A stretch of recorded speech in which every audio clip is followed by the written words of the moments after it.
Hello guys, good morning. आप सभी का स्वागत है मेरे इस यूट्यूब के चैनल पे।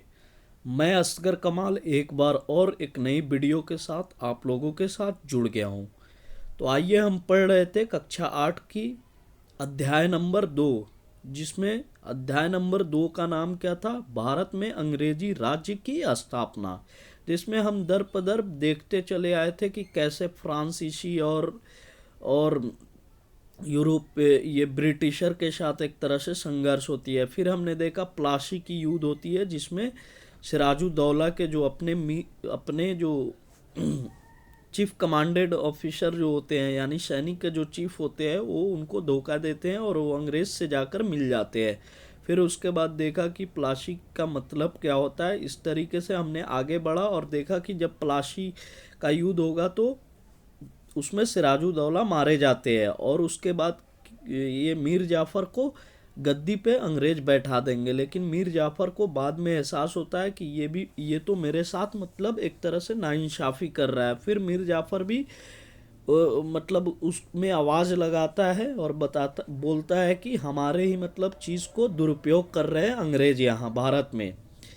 फिर मीर जाफ़र को हटाकर मीर जाफ़र का दामाद रहता है मीर कासिम। मीर कासिम को बनाया जाता है, लेकिन मीर कासिम आता है तो बहुत सारी चीज़ों पे वो भी नियंत्रण करना चाहता है।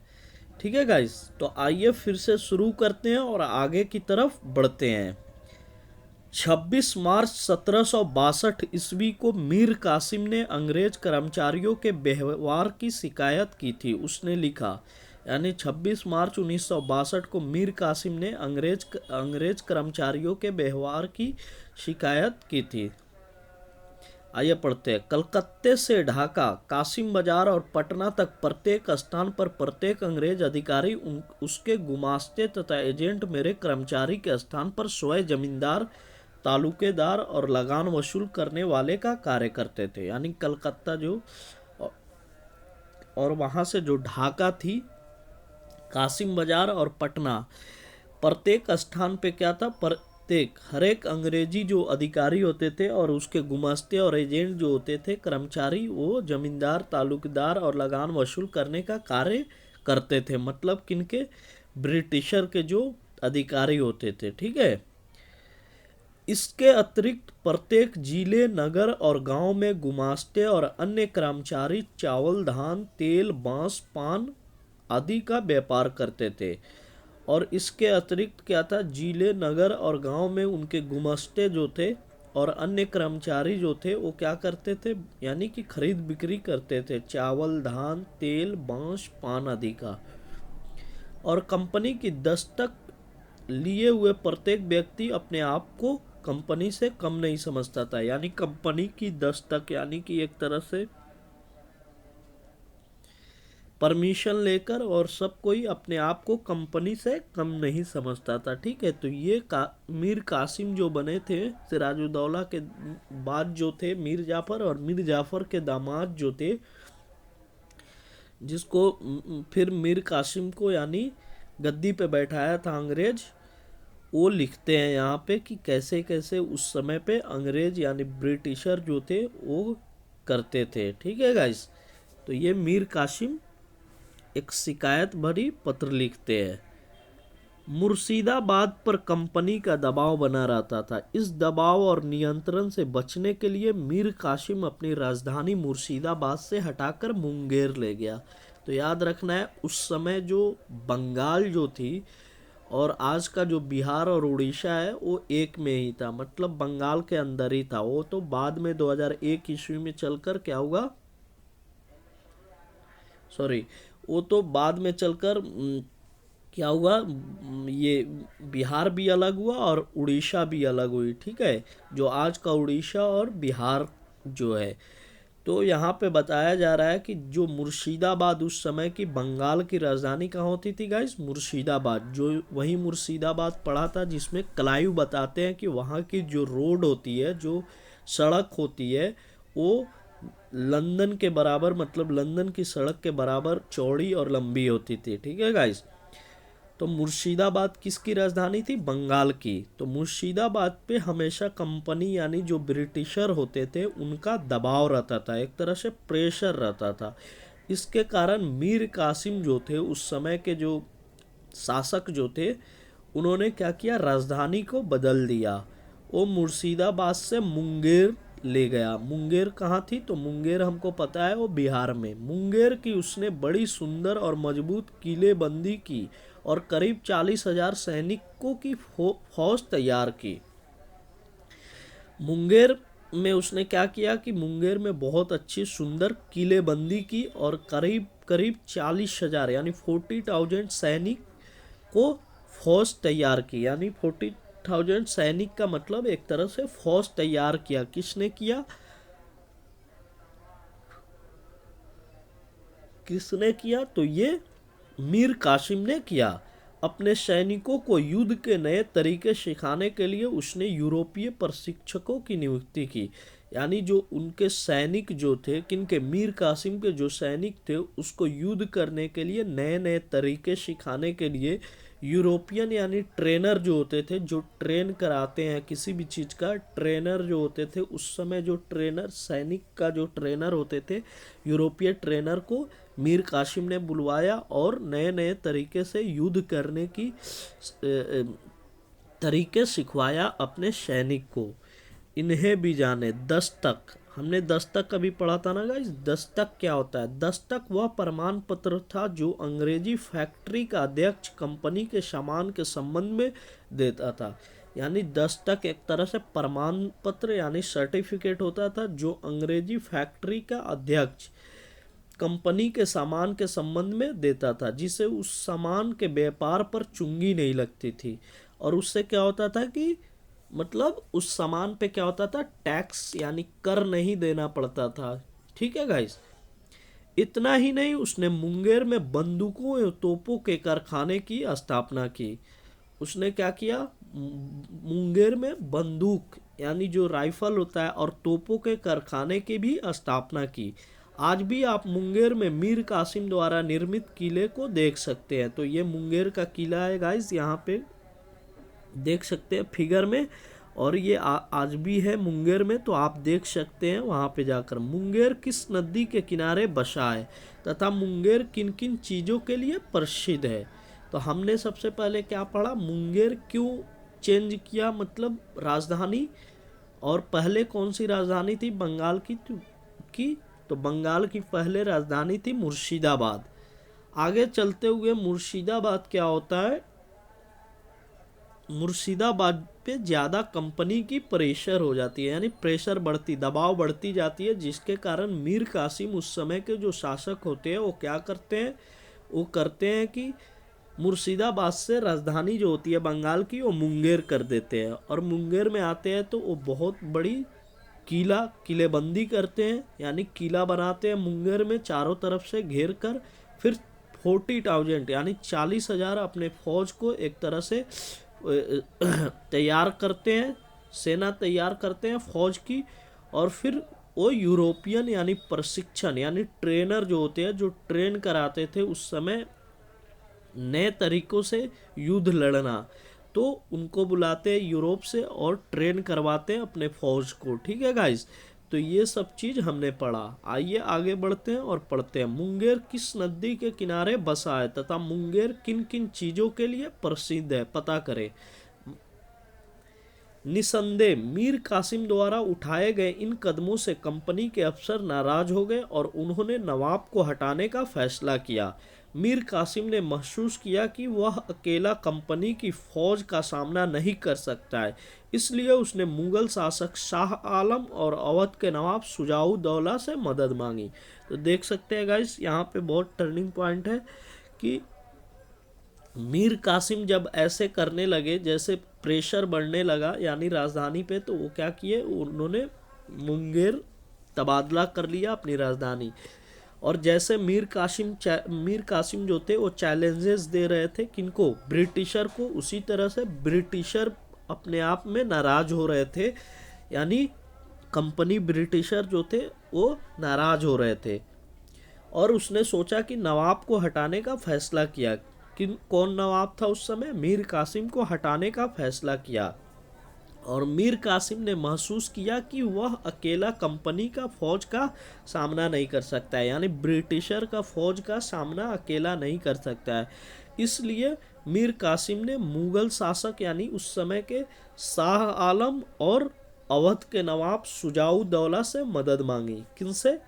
अवध के नवाब शुजाउद्दौला और मुगल शासक कौन थे? शाह आलम। ये दोनों से मदद मांगी। किसने मांगी? मीर कासिम ने, क्योंकि मीर कासिम अकेला पड़ रहे थे और वह महसूस कर रहे थे कि वो कंपनी के इतनी बड़े फौज से वो अकेला मतलब वार नहीं कर सकते। ठीक है, देखिए 1765 ईस्वी में बंगाल की दीवानी प्राप्त करते। ये देखिए, इन्हें भी जाने बक्सर कहते हैं।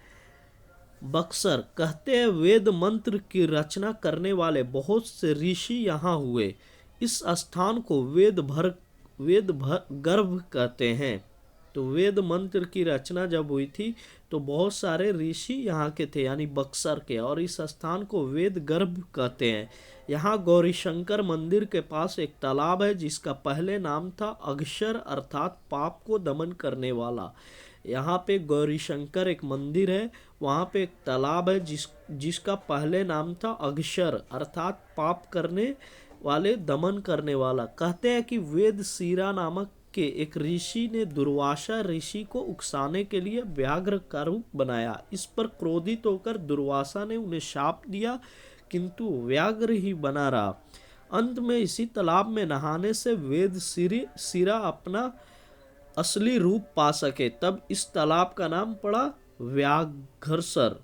पीछे इस शहर का नाम धीरे धीरे व्याघ्रसर से बक्सर और अंत में बक्सर हो गया। तो देखिए बक्सर की कहानी कितनी अच्छी है उस समय की। तो हमने क्या पढ़ा कि जो मीर कासिम थे वो क्या किए, वो दो, एक तो शुजाउद्दौला जो अवध के नवाब होते थे उस समय पे, और एक शाह आलम। ठीक है गाइज, ये दोनों से वो क्या करते हैं, हेल्प मांगते हैं। और तीनों की संयुक्त सेना की कंपनी की सेना के साथ पश्चिम बिहार के बक्सर नामक स्थान पर 1764 ईस्वी में लड़ाई हुई। देखिए हमने पढ़ा कि मीर कासिम जो थे वो महसूस कर लिए थे कि अकेला मतलब वार नहीं कर सकते हैं। किनसे? यानी ब्रिटिशर के फौज से। तो उन्होंने दो लोग से यानी हेल्प लिया, एक तो शुजाउद्दौला अवध के नवाब और एक शाह आलम जो थे, दोनों से हेल्प मांगा। और मीर कासिम, ये तीनों मिलकर यानी पूरी संयुक्त सेना कंपनी की सेना के साथ पश्चिम बिहार के तरफ चले। पश्चिम बिहार के तरफ चले बक्सर नामक स्थान, यानी वही बक्सर जिसकी कहानी अभी पढ़ रहे थे। और बक्सर में 1764 ईस्वी में लड़ाई होती है, ये तीनों मिलते हैं और उधर से ब्रिटिशर होते हैं, जिसमें भारतीय सेनाओं की हार हुई। बताइएगा उस समय यानी ब्रिटिशर कैसे प्रिपेयर करता था कि यहाँ पे तीन हमारे नवाब मिल गए, यानी शुजाउद्दौला, शाह आलम और मीर कासिम। और 1764 ईस्वी में कहाँ पे लड़ाई होती है? बक्सर में। और इसी लड़ाई को हम बक्सर का युद्ध भी बोलते हैं। इस हार के पश्चात 1765 ईस्वी में शुजाउद्दौला और शाह आलम ने इलाहाबाद में कलायू के साथ समझौते पर हस्ताक्षर किए। तो याद रखना है, कलायू इस समय भी अंग्रेज के, ब्रिटिशर के जो यानी कि सैनिक के हेड होते हैं। तो यहाँ पे 1764 ईस्वी में बक्सर में युद्ध होगा, जिसको बक्सर का युद्ध बोलते हैं। हमारे तीन शासक होते हैं, शुजाउद्दौला, शाह आलम और मीर कासिम, और तीनों एक साथ मिलते हैं। और एक तरफ ब्रिटिशर का जो ये सैनिक होते हैं वो होते हैं, और लड़ाई होती है जिसमें भारतीय सेना जो होते हैं वो मारे जाते हैं और हार जाते हैं। इस हार के पश्चात 1765 ईस्वी में शुजाउद्दौला और शाह आलम ने इलाहाबाद में कलायू के साथ समझौते पर हस्ताक्षर करते हैं।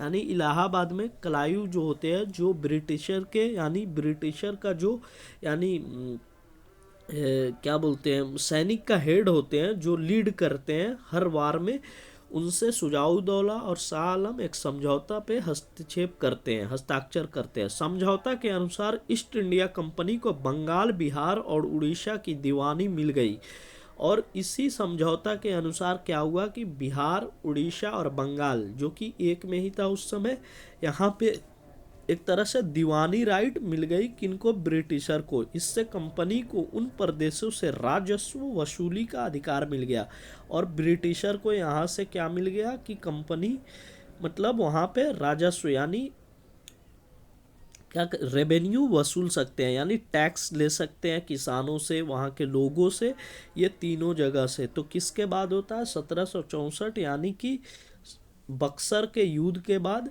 और 1765 में जब बक्सर का युद्ध हारते हैं ये लोग तीनों मिलकर, तो 1765 ईस्वी में एक ट्रीटी साइन होता है। ट्रीटी का मतलब संधि साइन होता है, एक समझौता होता है।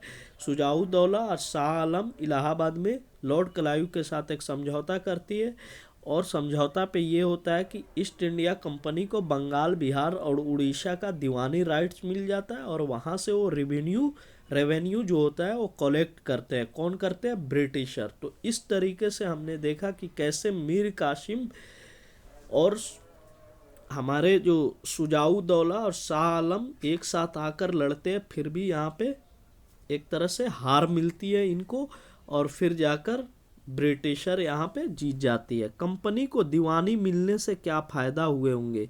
अब कंपनी को जब दीवानी राइट्स मिला यानी ब्रिटिशर को, इनको हराने के बाद, तो क्या क्या फ़ायदा हुआ आइए पढ़ते हैं।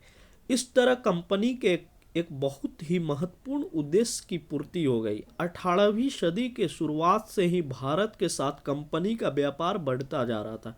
यानी 18वीं सदी के शुरुआत से ही भारत के साथ जो कंपनी का यानी ट्रेड रिलेशन था, यानी व्यापारिक संबंध था, वो बढ़ता जा रहा था। लेकिन उसे भारत से चीज़ें खरीदने के लिए अपने देश से लाए गए सोना और चांदी का ही इस्तेमाल करना पड़ता था। हम याद कीजिए गाइज, हम दूसरे वाले पार्ट में हम पढ़े थे कि कैसे ब्रिटिशर जो होते थे उस समय वहाँ से आते थे सामान खरीदने के लिए हमारे भारत में, तो वो सोना चांदी देते थे और यहाँ से सामान खरीदते थे उसके बदले। तो यहाँ पे वही बताया जा रहा है कि भारत से चीज़ें खरीदने के लिए अपने देश से लाए गए सोने चांदी का इस्तेमाल करना पड़ता था किनको? ब्रिटिशर को। इससे इंग्लैंड में सोने और चांदी की कमी होने लगी थी और जब जाहिर सी बात है कि भारी मात्रा में ट्रेड यहाँ से हो रही थी और वो लोग सोने चांदी ला रहे थे रेगुलर, तो क्या हो रही थी वहाँ पे इंग्लैंड में सोने और चांदी की भी कमी होने लगी थी। और पूरे इंग्लैंड में इसका विरोध होने लगा था और इंग्लैंड में क्या हो रहा था? इसका विरोध हो रहा था कि मतलब यहाँ पे सोने चांदी की कमी हो रही है, ये लोग कहाँ ले जा रहे हैं। यहाँ तक कि वहाँ की सरकार ने भी कंपनी को किसी और विकल्प की तलाश करने का आदेश दिया। देखिए, वहाँ की जो सरकार थी उस समय की इंग्लैंड की, उन्होंने भी इनको बताया, यानी जो कंपनी यहाँ चला रहे थे उनको बोला कि आप ट्रेड तो कर रहे हैं लेकिन कुछ और विकल्प यानी कुछ और चीज़ खोजिए सोने चांदी पे। यहाँ पे मतलब इंग्लैंड में बहुत ज़्यादा एक तरह से लोगों में आक्रोश थी। बंगाल की दीवानी हासिल करना कंपनी के लिए एक महत्वपूर्ण विकल्प के रूप में उभरा। इससे होने वाले मुनाफे से वे भारत से सामान खरीद कर इंग्लैंड भेज सकते थे। देखिए गाइज, हमारी ही जगह, हमारा देश और हमारे से ही ये लोग राजस्व वसूल करते थे, यानी रेवेन्यू टैक्स वसूलते थे और उसी टैक्स के पैसे से ये सामान खरीदते थे और फिर क्या करते थे? वो अपने देश में ले जाते हैं। तो देखिए कैसे अंग्रेज लूटते थे उस समय। देखिए, जब दीवानी राइट्स हासिल हुआ ब्रिटिशर को, तो उनके पास एक महत्वपूर्ण इम्पोर्टेंट विकल्प उभरा। उन्होंने क्या किया कि मुनाफे से वे भारत से सामान खरीदकर इंग्लैंड भेज सकते थे और उन्हें चांदी लाने की आवश्यकता नहीं रह गई। मतलब उनको चांदी या सोना लाने की आवश्यकता नहीं रह गई। इस तरह अब बगैर अपना कोई पैसा लगाए वे भारत के लोगों से ही पैसा वसूल कर भारत का ही सामान सस्ते में खरीद कर यूरोप भेज सकते थे और मुनाफा कमा सकते थे। तो देखिए गाइस, अभी जो बताया हूँ वही बात कि भारत से ही जब इनको दीवानी राइट्स बिहार, बंगाल और उड़ीसा की मिल गई, तो क्या हुई कि वो यहाँ से एक तरह से राजस्व वसूल करते थे और जो इनको प्रॉफिट होता था उसी से वो सामान खरीदते थे यहाँ से और यूरोप के मार्केट में वो बेचते थे। इससे क्या हुआ कि उनको सोना चांदी यूरोप से नहीं मंगाना पड़ता था या नहीं देना पड़ता था भारत में। प्लासी युद्ध की विजय के बाद अगर वे चाहते तो यहाँ के नवाब बन सकते थे, लेकिन उन्होंने ऐसा नहीं किया। भाषण चलाने के पचड़े से बचकर उन्होंने व्यापार करना और धन कमाने की सिलसिला जारी रखना। तो आप जानते हैं कि जो ब्रिटिशर का मकसद जो शुरुआती दिनों में था कि वो ज़्यादा से ज़्यादा यहाँ से मुनाफा कमाए, पैसे कमाए। तो इसलिए यहाँ पे बताया जा रहा है कि जब प्लासी का युद्ध हुआ, जब सिराजुद्दौला को मारा गया, तो उस समय भी ये क्या कर सकते थे, एक तरह से अपने हाथ में ले सकते थे सत्ता को और वहाँ पे एक तरह से कुर्सी पे बैठ सकते थे ब्रिटिशर। लेकिन उन्होंने ऐसा नहीं किया। उन्होंने क्या किया, यानी भाषण चलाने से बचकर उन्होंने क्या किया कि वो कमाने का सिलसिला जारी रखा, यानी व्यापार से कमाने का सिलसिला जारी रखा, ट्रेड से। लेकिन बंगाल विजय के पश्चात वे भारत में एक महत्वपूर्ण राजनीतिक शक्ति के रूप में उभरे। धीरे धीरे पूरे भारत के आर्थिक संसाधनों पर अपना कब्जा जमाने के प्रयास में लग गया।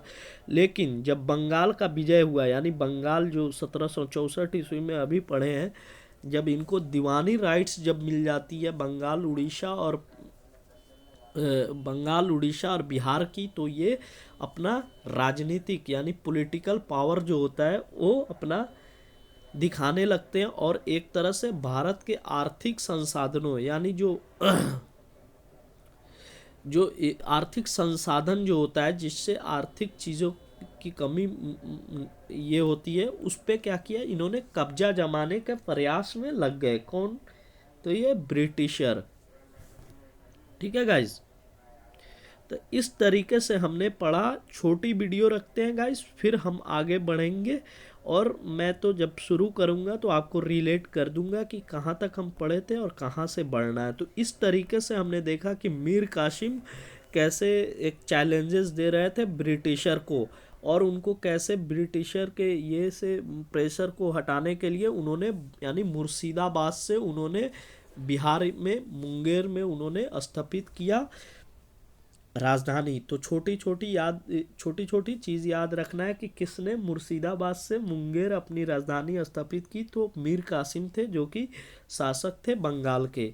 फिर वहाँ पे कैसे वो किले बंदी करते हैं, किले बंदी करने के बाद वो क्या करते हैं, 40,000 यानी फौज को इकट्ठा कर कर उनको प्रशिक्षण, यूरोपियन यानी ट्रेनर को बुलवा कर प्रशिक्षण देते हैं नए तरीक़ों से वार में लड़ना।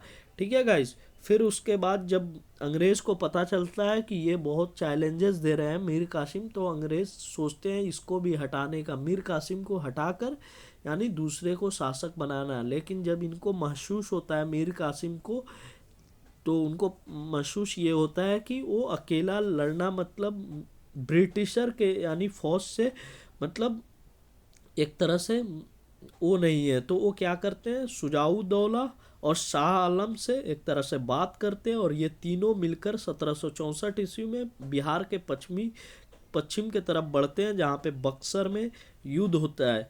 ब्रिटिशर और इधर से 3 लोग रहते हैं शासक, यानी शुजाउद्दौला, शाह आलम और एक कौन रहते हैं, मीर कासिम। जिसमें क्या होता है, यानी ये लोग हार जाते हैं और ब्रिटिशर जो होते हैं जीत जाते हैं इस युद्ध में। और यहीं पे 1765 ईस्वी में एक हस्ताक्षर करते हैं शुजाउद्दौला और शाह आलम, इलाहाबाद में एक हस्ताक्षर करते हैं एक ओ पे, और वहाँ पर एक राइट्स मिल जाती है ब्रिटिशर को कि बिहार, उड़ीसा और बंगाल से वो राजस्व वसूल कर सकते हैं, यानी रेवेन्यू।